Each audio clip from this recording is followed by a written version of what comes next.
Hello everyone, my name is Christian and today I want to talk about my next Adventure August book review. So this is number 2 I believe, and this will be 2001 A Space Odyssey, probably the first Adventure August. But this is a book written by Arthur C. Clarke. I've been reading a lot of his books this year and I've been loving it. I loved Childhood's End and I loved The Lost Worlds of 2001. Which is basically his journal all about like how he and Stanley Kubrick wrote the book and the screenplay specifically for the movie 2001 A Space Odyssey. So this is a book that, this edition specifically actually comes with a chapter from 2001, The Lost Worlds of 2001. So I actually skipped that chapter because I already knew a lot of that information. I ended up reading this book in about a day. This was a very fast read for me. I loved it. I'm a huge fan of the movie. I've seen it dozens of times throughout my life. And I'm very excited for the new Stanley Kubrick Criterion 4K box set. I'm so excited to get that when it comes out later this year. But this is one of my favorite movies of all time, and I've never read the book. So what did I think compared to the movie? Because that is something that is going to be very hard to differentiate for me. Because I had a lot of expectations coming into this book. I knew Arthur C. Clarke's writing style by this point after Childhood's End and Fall of Moon Dust. And I really love this book. I think it's a solid 9 out of 10. I think it does get a little too technical here and there. I think that is one weakness, but I think that is something that he has in all of his books. So sometimes it works for me. I think it worked really well for me in Childhood's End on how he was sort of writing that economy and how that sort of society runs. I love that stuff. The minutia of how spaceships work, I do not care as much. So if you're not a fan of that like I am, you'll probably feel similarly to me with that. But despite all that, I still think this is a fantastic book, 9 out of 10. I love the characters. I love how the robot or the AI, there's a lot more depth to the character than I thought there would be. That section of the movie, I feel like, just is really boring. At least that's how I felt the last time I watched it, which was like 2 or 3 years ago when the 4K had just come out. And as much as I love the totality of 2001, that is the one section I do not like.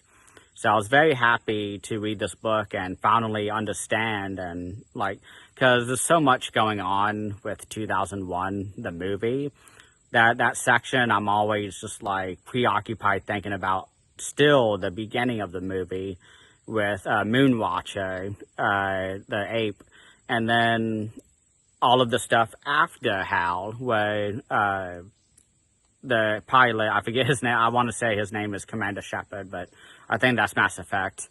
But he goes through the Saturn rings and is taken by aliens, and I talked a lot about in my Lost Worlds of 2001 video how there was a lot of really cool information that Arthur C. Clarke provided, and he was being very coy because he was like, here's an ending I wrote and we didn't use it.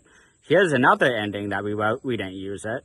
But the one we did use, I'm not going to put into this book because it's in, the book I wrote. So he was like, go read it if you want to know what happens. So I was very quick to read it in a day. And I loved everything at the end.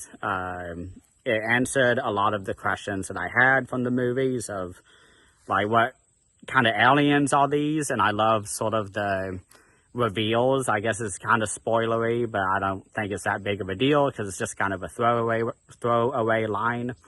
But the space entity is basically talking to the pilot from the Discovery ship.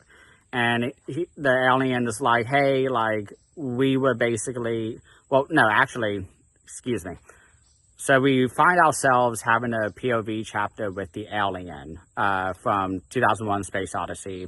The alien species, which are basically energy beings that were able to use these monoliths, which they did not create. That was another separate alien civilization.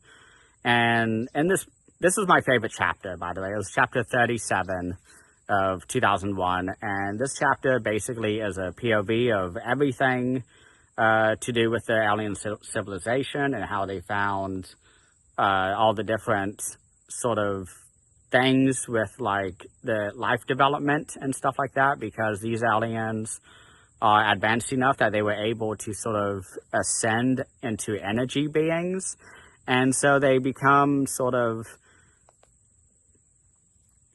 kind of like a sort of just a neutral observant like alien species.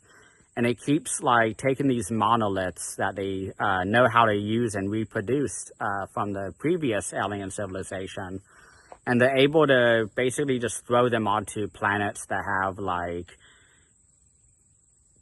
beings that have large heads and are bipedal. Those are the two sort of conditions that these aliens look for when they plant these monoliths, because they know that when they, based off of all the many other civilizations that they've done over the however eternities that they've been around, these aliens are like, yeah, like the most high rates of success, the highest rates of success is when we put them onto planets that have these characteristics of, bipedalism and a big head, showing that it's a big skull. So they talk about how the original creatures or aliens that created the monoliths were like a robot machine race, basically. And eventually they became so advanced and so melded together, it became like a hive mind machine.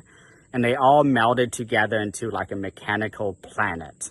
And it's giving me a lot of like Transformers vibes, but this was before Transformers. So it's really, really fascinating that Arthur C. Clarke was playing with these ideas. And these energy beings then came in later and found this planet and basically just wiped them out and was like, hey, like they created these monoliths. Let's learn how to create these and use it for our own ends, which is basically just, science experiments. And at the end of 2001, they're like, hey, like, let's go to another planet. And like humanity has joined us because they've, they ascended and were able to get off of their own space rock.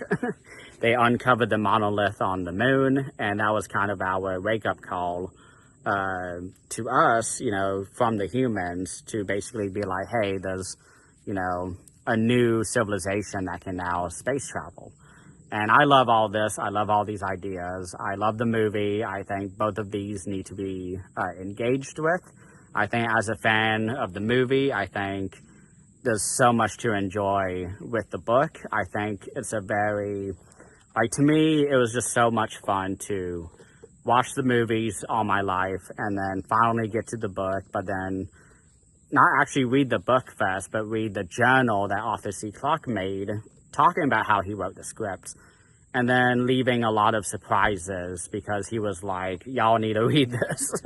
And I agree with Arthur C. Clarke here. I think this is a very just solid, amazing, foundational work in sci-fi. This is without a doubt one of the best sci-fi novels I've ever read.